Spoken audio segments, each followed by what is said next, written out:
इससे पहले की वीडियो में हम आपको आईपीसी और सीआरपीसी की धाराओं के बारे में समझा दिए थे। एफआईआर और जीरो एफआईआर बता दिए थे और बता दिए कि चार्जशीट दायर करने के बाद जब मामला कोर्ट में चला जाता है, ट्रायल हो रहा होता है, तो उस दौरान आपको जेल में भेज दिया जाता है अगर अपराध बड़ा है तब। अब जेल में समझते हैं कि खाना कितने टाइम दिए जाते हैं और कितने खाना दिए जाते हैं। क्या आप बाहर से जेल के अंदर खाना ले जा सकते हैं?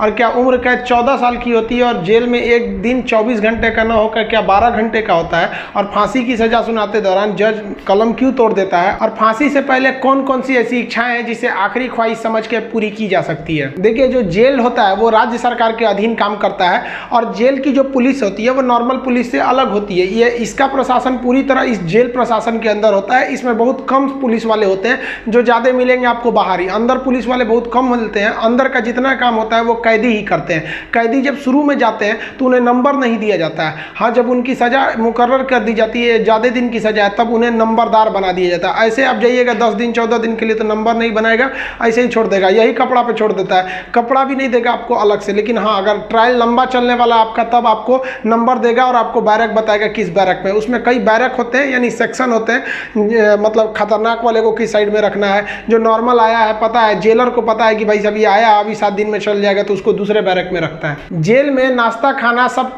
तीनों टाइम मिलाकर हर अलग अलग राज्यों में अलग अलग खर्च किए जाते हैं कैदियों के ऊपर। अगर भारत के आप टोटल राज्यों को लेंगे तो पर डे एक कैदी के ऊपर लगभग 52 रुपए का खर्च आता है, ये जेल मेन्यू के हिसाब से। जेल में जो नाश्ता दिया जाता है, सुबह 7 बजे नाश्ता आ जाता है, जिसमें एक चाय का रहना कंपलसरी है। चाय के अलावा आपको कभी चना दिया जाएगा, कभी परोटी, ब्रेड, बिस्किट वगैरह दे सकता है या दलिया दे सकता है। ये सब बिस्किट वगैरह ये अंदर ही बनता है जेल के, काफ़ी अच्छा होते हैं सब। नाश्ता तो कम से कम ठीक देते हैं सब। वो दोपहर का लंच 11 से 12 बजे तक आ जाता है। लंच में अगर आप देखेंगे तो रोटी चाट हो रहेगी और आपको थोड़ा सा चावल और दाल दिया जाएगा। सब्जी कोई भी मौसमी सब्जी हो सकती है। दाल इतना रहेगा कि वो पानी की तरह पतला रहेगा दाल।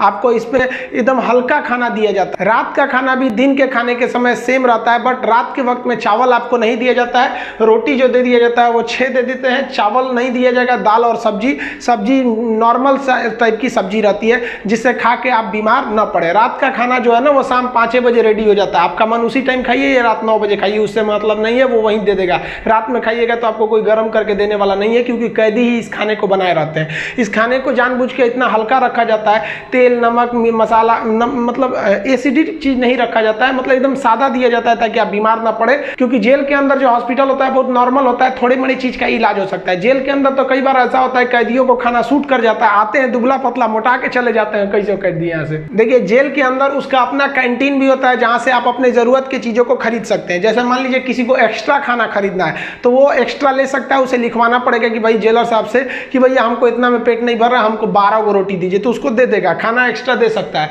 आप चाहते हैं कि बाहर से मंगवा दे, घर से खाना मंगा दे, तो इसके लिए भी लिखवा के मंगाना पड़ेगा। लेकिन ये क्या होता है कि आपको बार बार अलाउ नहीं किया जाएगा। खाना आएगा तो वो भी चेक किया जाता है, बार बार अलाउ नहीं करेगा। हाँ, लेकिन घर से जो मिलने उलने जाते हैं लोग, अचार सलाद उलाद का सामान दे देते हैं, क्योंकि आपको जब चटनी अचार ये सब वहाँ पे नहीं मिलता है। वहाँ जब जाइएगा तो आपको बर्तन वर्तन खरीदना पड़ेगा, प्लास्टिक के चम्मच वगैरह रहते हैं सब, नहीं तो ऐसे दे देगा स्टील का, तो घोंप घाप देगा सब अपने में, सब वहाँ छाटले पहुँचता है सब। वहाँ की कैंटीन से आप खरीद सकते हैं, आपके पास पैसे रहने चाहिए, और आपकी फैमिली से भी जो सामान आता है आप उस सामान को रख सकते हैं। देखिए, जब आप जेल में जाते हैं तो जेन्युइन आप कुछ पैसे लेके जाते हैं, और अगर लंबे दिन तक रह गए तो जो आपसे मिलने जाता है वो भी पैसे आपको दे देता है। लेकिन इस पैसे का मिसयूज हो सकता है, जो आपसे सीनियर कैदी हैं सब ना, जो मरखा टाइप का छीन लेंगे सब पैसा। तो इसको बचने के लिए क्या किया गया है कि जो जेल है, जेल का अपनी करेंसी होती है। ये भारत सरकार वाला रुपया आरबीआई वाला नहीं चलता है, वहाँ कूपन चलता है। ये कूपन जो होते हैं, आपके पैसे को कूपन में बदल दिया जाता है, तो आपकी करेंसी कूपन में बदल दी जाएगी, और आप मैक्सिमम 2000 रुपए का ही कूपन रख सकते हैं।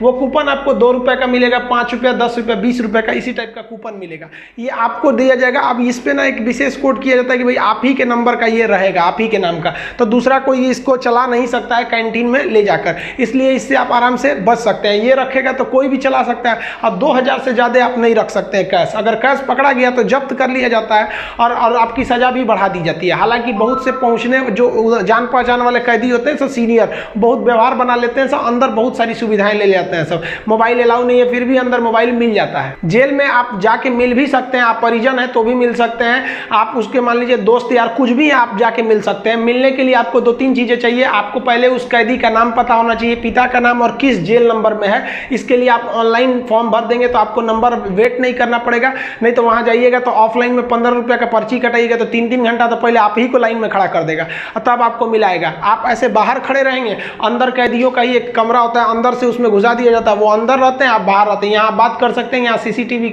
रिकॉर्डिंग वगैरह नहीं होता है। यहाँ आप सामान भी दे सकते हैं, बाहर के जो सिपाही खड़े रहते हैं कि अंदर जाके उस कैदी को दे दीजिएगा, ये सामान चेक करेंगे, अच्छा ठीक ठाक रहेगा तो दे देंगे, अगर इलीगल रहेगा तो ये लोग नहीं देते हैं और आपकी सजा को बढ़ा देते हैं। तो आप मिल सकते हैं। मिलने का टाइम 10 बजे से 3 बजे तक होता है, उसके 3 बजे के बाद जाएंगे तो मिलने नहीं देगा, 10 बजे से पहले जाएंगे तो नहीं मिलने देगा। आप वहाँ जाए कि अगर किसी से मिलने जाते हैं, देखिए कई बार ऐसा भी होता है कि फर्जी FIR में किसी को फंसा दिया जाता है, वो भी बता देंगे कि फर्जी FIR होता है तो कैसे आपके नाम को हटाया जा सकता है। और बहुत से स्टूडेंट्स को इस बात का डर रहता है कि जब वो तैयारी कर रहे होते हैं तो उनका पड़ोसी वाला उल्टा सीधा केस में फंसा देता है, FIR करा देता है, तो वो टेंशन में आ जाते हैं कि मेरी नौकरी चली जाएगी। अरे भाई साहब, हम गारंटी देते हैं नहीं नौकरी जाने देंगे। अब उसको भी वीडियो में समझा देंगे कि कैसे आपके ऊपर FIR हो गया है तो उसे कैसे कटवा सकते हैं, और आप स्टूडेंट हैं, आपका FIR हो गया, नाम चला गया, फिर भी आपका जॉब होगा, गारंटी बोलते हैं कि होगा। अब बहुत से लड़कों का ऐसा कराए भी हैं, और नियम है, हम क्या अपने घर से कराएं, नियम है, बस आप नहीं जानते वो अलग बात है। तो आप उन लोग के लिए गिफ्ट वगैरह लेते जाइएगा। गिफ्ट मतलब क्या चीज़, खाने पीने का अचार ले लीजिएगा, थोड़ा सा घी वगैरह ले लीजिएगा, ताकि अंदर अच्छा खाना नहीं लगता है,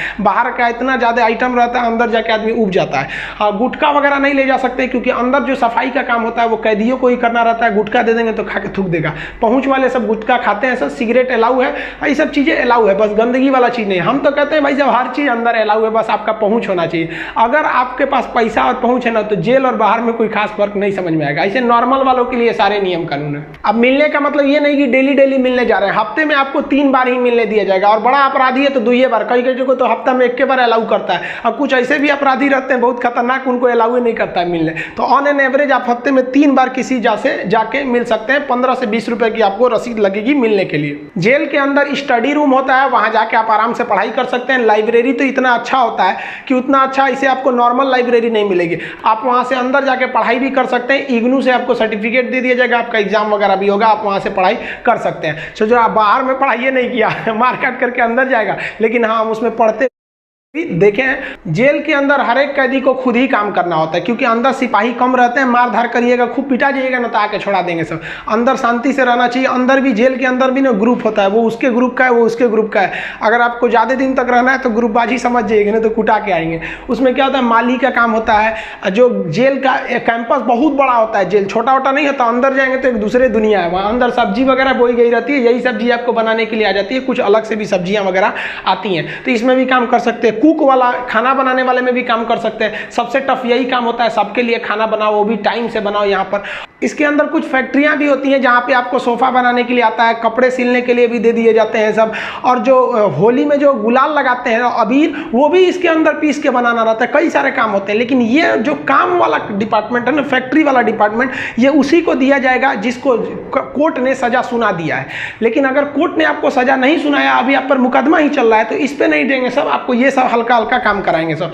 इस काम के बदले आपको पर डे का 20 रुपया मिलता है, यानी महीने के आपको टोटल 600 रुपया मिलने वाले हैं। आपको काम करना पड़ेगा। अगर आप काम नहीं करिएगा तो बदले में आपको एक बार पैसा देना पड़ेगा। ये पैसा पर मंथ नहीं लगता है, एक बार जाइएगा तो जेलर पूछेगा काम कीजिएगा कि पैसा दीजिएगा।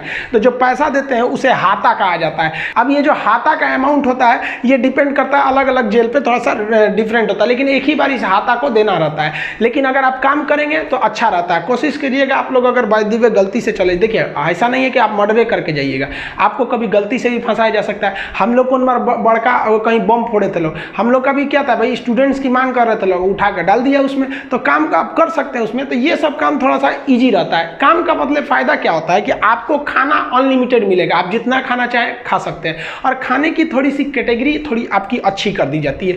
अगर आप काम नहीं कीजिएगा तो आपको खाना गिन के मिलेगा, 4 रोटी 6 रोटी, इससे ज़्यादा नहीं मिलेगा, चाहिए तो लिखवाइए वगैरह। तो काम करने वालों को कुछ अच्छा फैसिलिटीज दी जाती है। देखिए कई लोग को लगता है कि जेल में ना जो एक दिन होता है वो 12 घंटे का होता है, ऐसा नहीं है। पहले अंग्रेजों के समय होता होगा ये, लेकिन अभी के समय में जो जेल का कानून है वो जैसे आपके लिए 24 घंटे का एक दिन होता है, वैसे जेल में भी होता है। अब कुछ लोग कहते हैं किसी को 10 साल की सजा हुई तो 5 साल में आ जाएगा, ऐसा फिल्मों में भी होता था पहले का ही तब। लेकिन अभी के समय में अगर आपको 10 साल की सजा हुई तो 10 साल बाद निकलेंगे, यानी आपके लिए भी दिन जो है वो 24 घंटे का ही है। और दूसरा कुछ लोग को लगता है कि उम्र कैद में आदमी 14 साल में छूट जाता है। देखिए उम्र कैद का मतलब होता है कि आपको जिंदगी भर जेल रहना है, आजीवन कारावास रहना है। ये 14 साल की बात क्या है कि जज ने अगर आपको सुना दिया कि आपको उम्र कैद की सजा है, तो संविधान में लिखा गया है कि अनुच्छेद 72 के तहत तथा अनुच्छेद 161 के तहत, अनुच्छेद 72 के तहत राष्ट्रपति और 161 के तहत राज्यपाल आपकी सजा को माफ कर सकते हैं। तो ये जो 14 साल का थ्रेशोल्ड बनाया गया है कि राज्यपाल और राष्ट्रपति जो है ये उम्र कैद को 14 साल से पहले नहीं माफ कर सकते हैं। तो बहुत से ऐसे लोग होते हैं जो 14 साल जेल बिता देते हैं ना, तो ऐसा कहा जाता है कि 14 साल तक किसी को समाज से अलग कर दीजिएगा तो नॉर्मल व्यक्ति जो छोटा मोटा गुंडा है उसका बाकी सबसे संपर्क टूट जाता है तो उसे माफ कर दिया जाता है। तो जनरली 14 साल में छूट जाते हैं। वो छूटते नहीं है बल्कि राष्ट्रपति या राज्यपाल माफ कर देते हैं कि चलो यार गलती, बहुत बार तो अपराध आवेश में आके हो जाता है, लेकिन ऐसा नहीं है कि सबको छोड़ देता है। कुछ कुछ एकदम सातिर अपराधी होते हैं, उन्हें नहीं छोड़ा जाता है। तो ये 14 साल मिनिमम है कि आपको इतना रहना ही है, इसके बाद राष्ट्रपति या राज्यपाल माफ करेंगे तब समझिएगा। अब एक चीज देखेंगे कि जब जज जो होता है जब फांसी की सजा सुनाता है तो दो चीजें इस पे ध्यान दीजिएगा। फांसी की सजा सुनाने के बाद वो स्याही को, कलम को तोड़ देता है। वो इस बात का संकेत है कि अब हम आपके ये जो फांसी की सजा सुना दिए हैं ना, हम जज होने के बावजूद भी अब इसमें कुछ बदलाव नहीं कर सकते। यानी ये कलम अब मेरी किसी काम की नहीं रहेगी, क्योंकि हम ये कलम रहने के बावजूद आपकी सजा में अब कुछ चेंजिंग नहीं कर सकते। इसलिए जज को बड़ा सोच समझ के फांसी की सजा सुनानी पड़ती है और तोड़ देता है। ये तोड़ने की प्रक्रिया एक संकेत है, ऐसा नहीं है कि उसमें तो दूसरा कलम से नहीं लिख देगा। ये केवल एक दिखाने के लिए संकेत होता है। कैसे दुल्हा जाता है तो एक परछावना होता है उसका, वैसे एक तरह से समझिए तो ये। और इस पे लिखा जाता है टू हैंग टिल डेथ, लटकाओ तब तक जब तक मर न जाए। क्योंकि इतिहास में एक बार घटना हुई थी, एक जज साहब ने फैसला सुना दिया था कि इस अपराधी को फांसी पर लटका दिया जाए। अब जब उसे लटकाया गया तो कहा जाता है कि वकील जो था वहां पे ऑब्जेक्शन कर दिया कि लटका दिए अब हटा दीजिए, क्योंकि आपने ये कहा है कि लटकाया जाए तब तक जब तक ये मर न जाए। अब तो लटकाने का फैसला दिए थे, फांसी पर लटक गया, आप जल्दी उतारिए। इस तरह की एक कई सारे पहले के मिथ हैं। अब इसके 100% सत्यता की हम गारंटी नहीं लेते हैं, क्योंकि ऐसी कहानियां बहुत हैं। तो वो लिख देता है कि हैंग टिल डेथ, तब तक लटकाइए जब तक ससुरा मर नहीं जाता है। तो फांसी की जब सजा दी जाती है तो जल्लाद जब सजा दे देता है तो वहां एक मजिस्ट्रेट रहते हैं, एक डॉक्टर रहता है और जेल सुपरिटेंडेंट रहता है। फांसी पे लटके ही रहिएगा, डॉक्टर चेक करेगा, ससुरा अभी बचल है, छोड़ दो, अभी 10 मिनट और छोड़ दो। तब तक डॉक्टर नहीं कह देता, जब तक कि मर नहीं गए तब तक आपको लटकैले रह जाएगा। फांसी जो है वो अक्सर मॉर्निंग में ही दी जाती है, क्योंकि जेल प्रशासन के ऊपर सबसे बड़ी जिम्मेदारी फांसी की होती है। वो सुबह सुबह इसे निपटा देना चाहता है, और सुबह के समय जनता मीडिया भी उतने ज़्यादा एक्टिव नहीं होती है। खैर ये सेकेंडरी वजह होता है। फांसी घर में जब कैदी को लाया जाता है तो जल्लाद इस कैदी का चेहरा नहीं देख पाता है, क्योंकि पुलिस पहले ही उसके चेहरे को काले कपड़े से ढक देते हैं। जल्लाद जो होता है उसे काले कपड़े में पहना के फिर फांसी पर लटकाता है। इसे कपड़े ढकने का एक और रीजन है कि जब फांसी लगाई जाती है, किसी को फांसी दिया जाता है, तो उसके आंख वगैरह काफ़ी मतलब तड़पता है, तो एक होता है ना कि थोड़ा सा खराब लगेगा उस वजह से। तो यहाँ पर जो जल्लाद होता है इसे पहले ही, इसको फांसी लगाने से पहले इसे कपड़ा ढक के इसको लटका दिया जाता है। लटकाने से पहले इसे जब फांसी देना होता है तो उससे पहले इससे पूछी जाती है आखिरी ख्वाहिश। यहाँ वो अपने पसंद का खाना खाने को कह सकता है, अपने रिश्तेदारों से मिल सकता है, या कोई धार्मिक ग्रंथ कह सकता है कि हम उसको पढ़ना चाहते हैं। इससे ज़्यादा उसकी कोई ख्वाहिश नहीं पूरी की जाएगी। ऐसा नहीं कहेगा कि हमको मर्सिडीज में घुमा दीजिए, ये मरने वाला होता है, इसकी ख्वाहिश क्या बची रहती है। इन सबको तो अपने तबीयत खराब हो जाता है। जब इसके कपड़े में जल्लाद जब फांसी देने जाता है तो इसके कान में कहता है कि मुझे तुम माफ़ करना, मतलब ये हमारी ये तो मजबूरी थी, भगवान के लिए मुझे माफ़ कर दो, या अल्लाह के लिए मुझे माफ़ कर दो, तुम्हें अपने भगवान का वास्ता, जिस धर्म का ये अपराधी है। क्योंकि भाई इसमें कैद, ये जो जल्लाद का, इसका क्या दिक्कत है? इसको तो जज ने जो आदेश दिया वो इसको पालन करना है। फांसी के बाद इसके जो बॉडी होती है वो पोस्टमार्टम के लिए भेज दिया जाता है, फिर घर वालों को दे दिया जाता है। आप जिस धर्म के हैं उस धर्म के हिसाब से इनका अंतिम संस्कार आप कर लीजिए। आई होप आप जेल मेनू समझ गए होंगे। नेक्स्ट वीडियो में बता देंगे कि फर्जी FIR से कैसे बचा जा सकता है। मिलेंगे नेक्स्ट वीडियो में, तब तक के लिए जय।